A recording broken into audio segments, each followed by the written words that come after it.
This is part 14 of the Craftsman 6-inch joiner rebuild series. If you haven't seen part 13, click the link at the top of the screen. In this video, we will be continuing with the assembly. Hello everyone, I'm Jeff and welcome to my shop. We got a lot to cover, so let's get to it.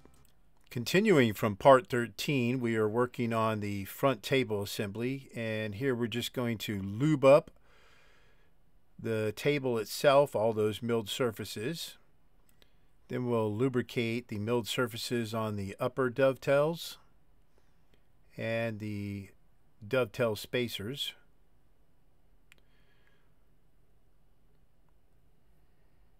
Just make sure it gets into all those tight corners.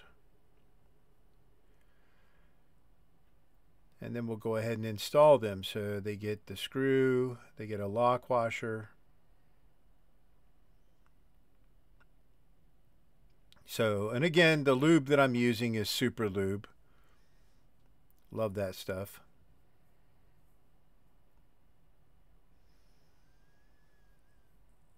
So once we get the upper dovetails installed,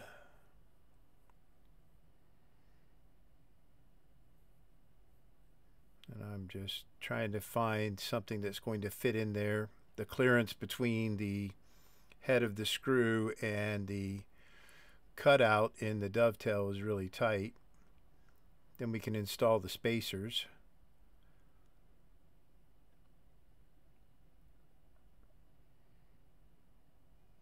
And these are Zamic or aluminum, I'm not sure which.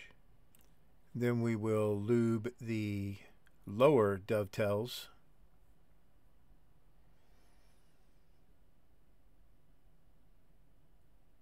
Pretty much the same thing as the upper dovetail.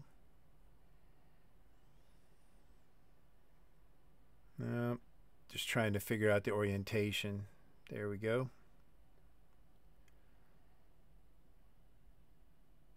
So right now there's no tension on that dovetail, so they're just going to slide around. And that's what the spacers are for. They are what apply the tension to the dovetail. You've got this little dovetail tension plate and a screw and a washer, just a regular flat washer. And that tension plate has two divots in it, and those divots rest directly on top of the legs that come off of the spacers. And as you screw the tension plate down, it applies tension to the dovetail.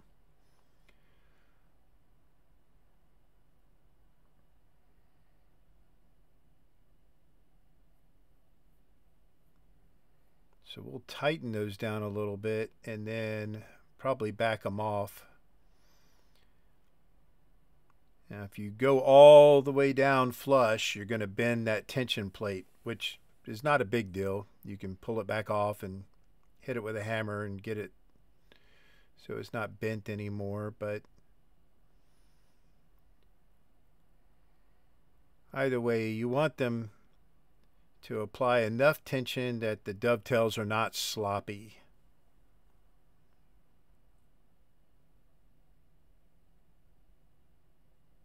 About like that. Next, we'll install the fence guide bar. So we get the proper screw and a lock washer.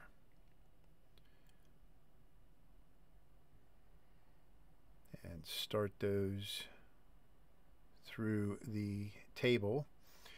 Then you have this weird combination of two pieces that are the spacers. I'm not sure why they went with this design, but it is what it is. Each one of the spacer sets has opposite pieces that ride together, and you have a front and a back piece, and the piece that needs to face your guide bar has a cutout in it for the guide bar to ride in. The other piece is flat, and if you'll notice, I've got them set up opposite each other right now, but apparently that is incorrect, so I end up rotating the bottom one I also don't have that top one flush right now.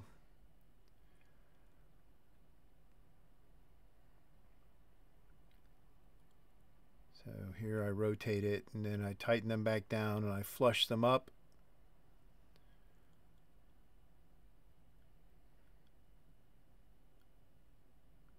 And there we go.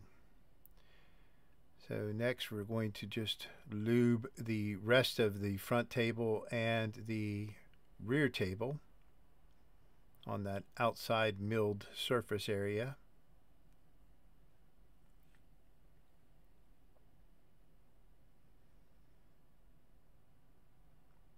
Then we'll lube up the surfaces on the dovetails, and then we're ready to install the joiner base. So we're just aligning the mounting points for the dovetails themselves. And each one of those gets a screw and a lock washer. And this area that I'm working in right now is kind of tight, not too bad, but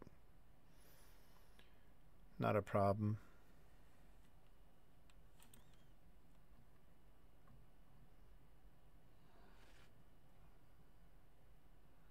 Once we've got one started, everything else should line up pretty easily.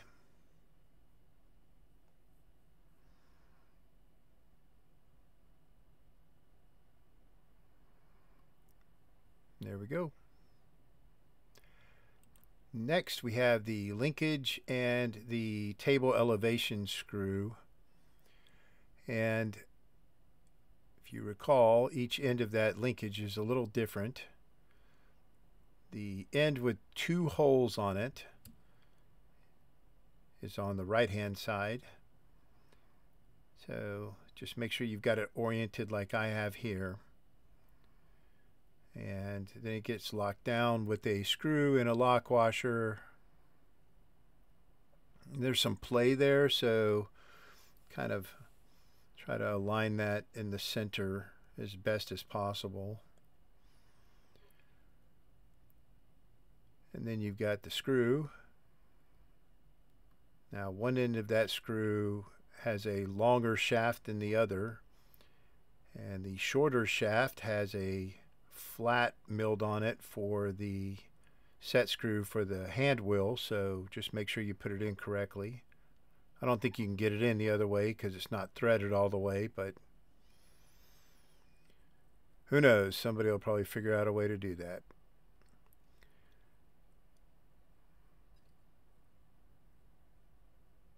So we're going to just screw this in. Now the linkage, once it engages that linkage, the linkage is going to want to start to walk with it.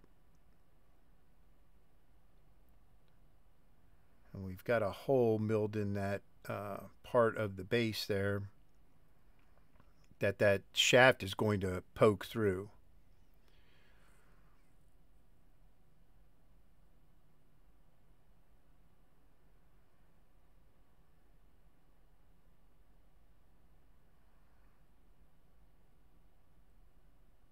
So it might be like what I'm doing is holding the linkage so it's not moving to the left, and that the shaft is actually going to poke through on the right hand or on the left hand side. But to make this a little easier, I'm going to go ahead and install the hand wheel. Now the hand wheel has two set screws, but there's only one flat milled. So I'm going to line up the first set screw with that flat. And we'll install the second set screw, not even in this video, it'll be in the next video, the final video.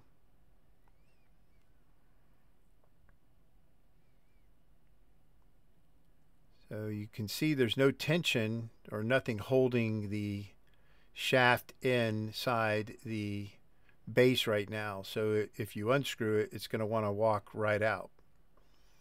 So we just need to continue to screw it all the way in, and you'll see it start to poke through right there. And once it bottoms out,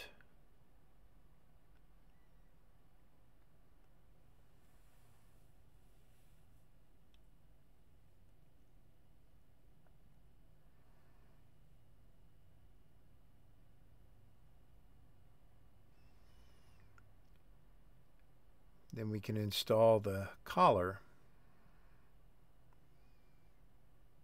Get a little bit of that lube on the collar, since it's going to ride right against the cast iron there. And it has a set screw, and we'll just tighten that down.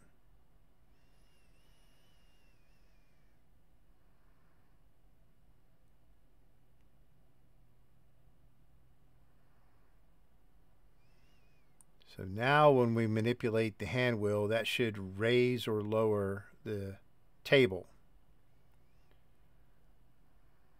Keep in mind, we're pushing those dovetails at this point. So that's how all that works.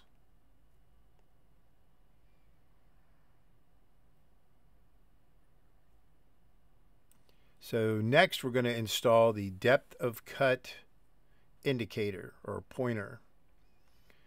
So it slides in through that depth of cut gauge, and the threaded part of it there, that shaft, is going to go inside the bottom hole that's on the linkage. If you recall, right there, that is the hole that it's going into. And then it gets a lock washer and a nut, and this is a very tight area to try to get to now.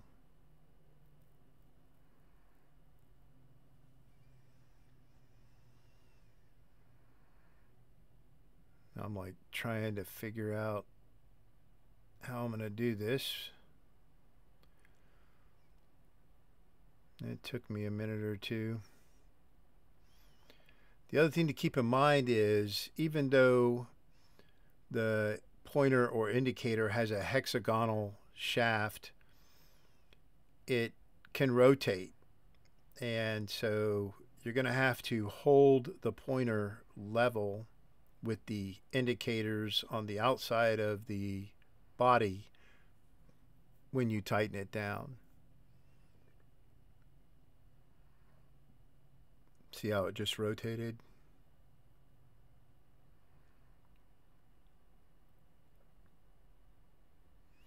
So I'm just taking up some of the play in that nut before we get serious and try to line it up properly.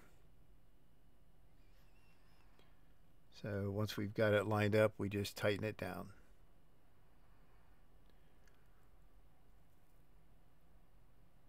And then we should see it move when we adjust the table.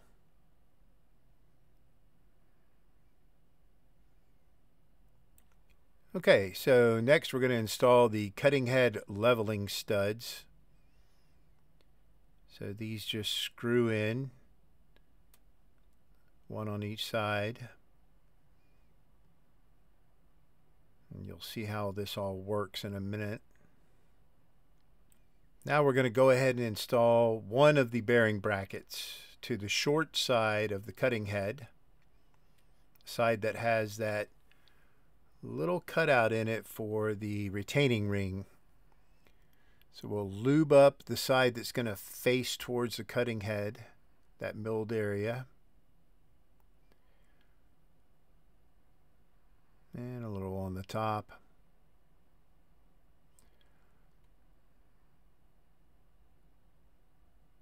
And we'll go ahead and install that bracket on the arbor. And then we've got one of our new bearings. And we'll start that bearing. And we'll go ahead and seat it as best as possible with this mallet.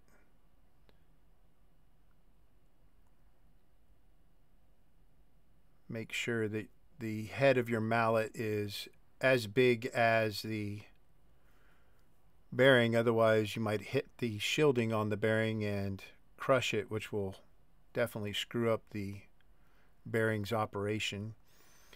And next we're going to use a piece of pipe that's got an inside diameter the same as the arbor, so it's resting on the inner race of the bearing to go ahead and seat that bearing.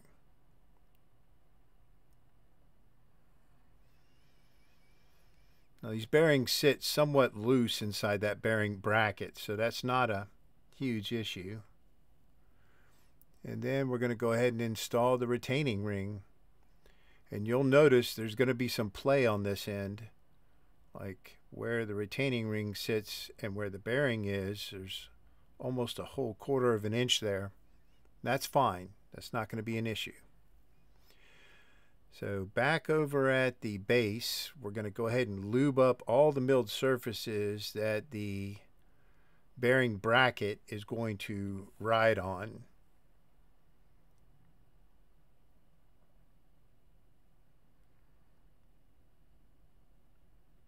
And we'll go ahead and finish lubing up the bearing bracket on its milled surfaces.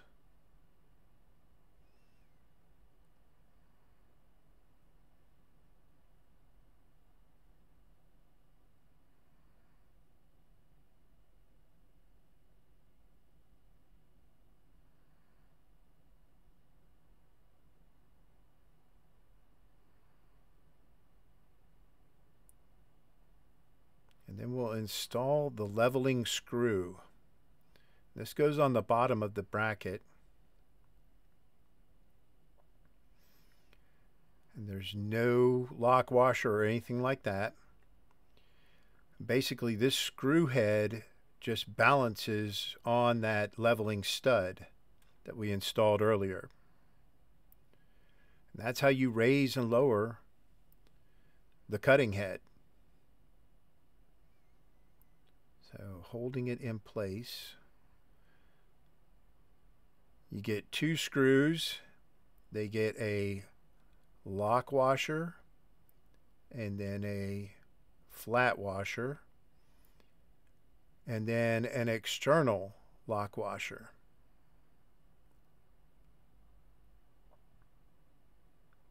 Like so. And then you just put that inside the hole that it's supposed to go in.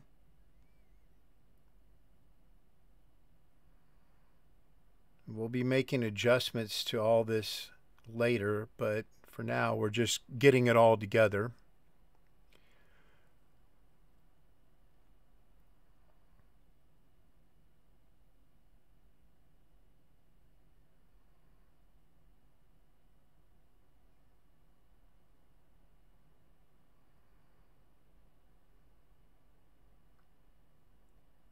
Tighten those down.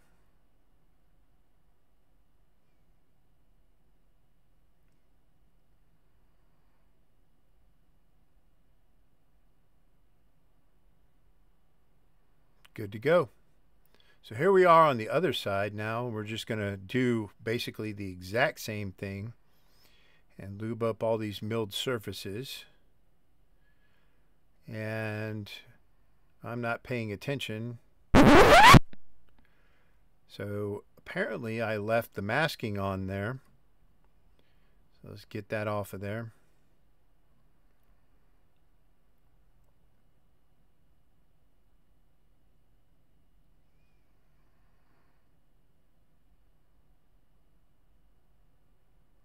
All right, problem corrected. So we'll lube up the bracket on this side as well. And then go ahead and install it.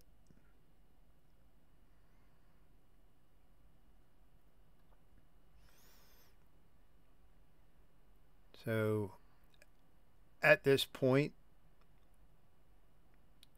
well, we'll go ahead and start that bearing. At this point, I completely missed the fact that I did not install the leveling screw, but we'll correct that in a minute. Again, seat the bearing.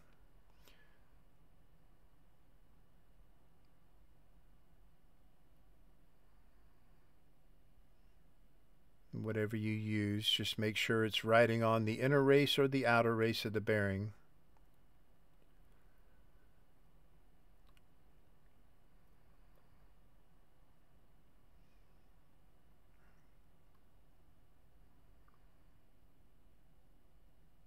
I think it's at this point that I realize I need to put that screw on there before we go any further. Otherwise, I won't be able to get to it. Well, not easily. Could always remove the stud and then put the screw on and then put the stud back in, but my dexterity is just gone at this point. There we go.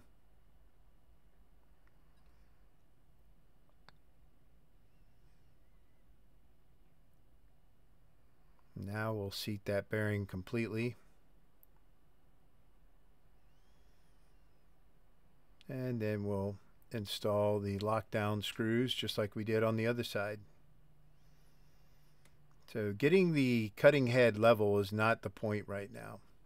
So we have 3 of these spherical washers, and they are supposed to rest on the rear table, between the rear table and the base. And since we're installing this upside down, aligning those and the mounting holes for the rear table, you would think would be fairly simple, but no. It's turned out to be probably the most difficult thing to get lined up in this entire rebuild.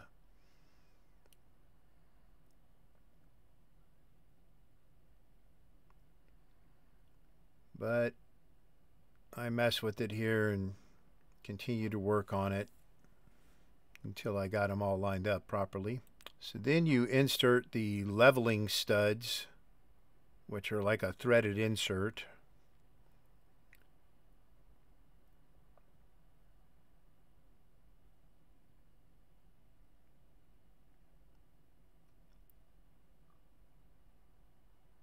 And then we're going to install the screws and lock washers for locking all that down. So the way that that spherical washer is supposed to work is it's pressing itself into the, as we have it here, the bottom side, which is really the top side of those threaded inserts, those studs. And it kind of finds its center because it's spherical in shape.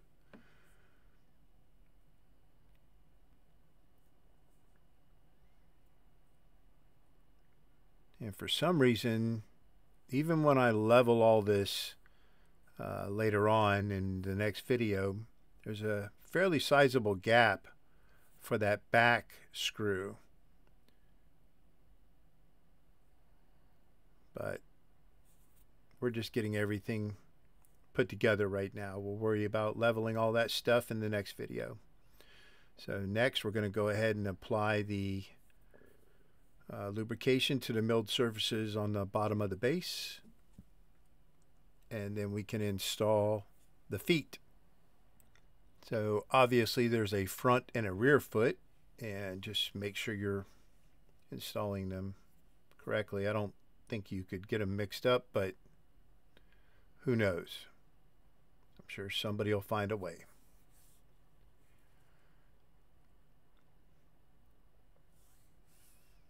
So each one of those gets 2 screws with lock washers, and they get tightened down.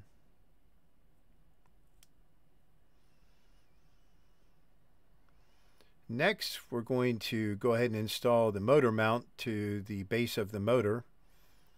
And I don't like that this cover plate, the capacitor cover plate, isn't covering all the exposed wires there. So I'm just taking some of this gasket material. I'm going to slide it in there and have it work as an insulator over the wiring that's right at the switch, like so. Then we'll tighten that cover back down.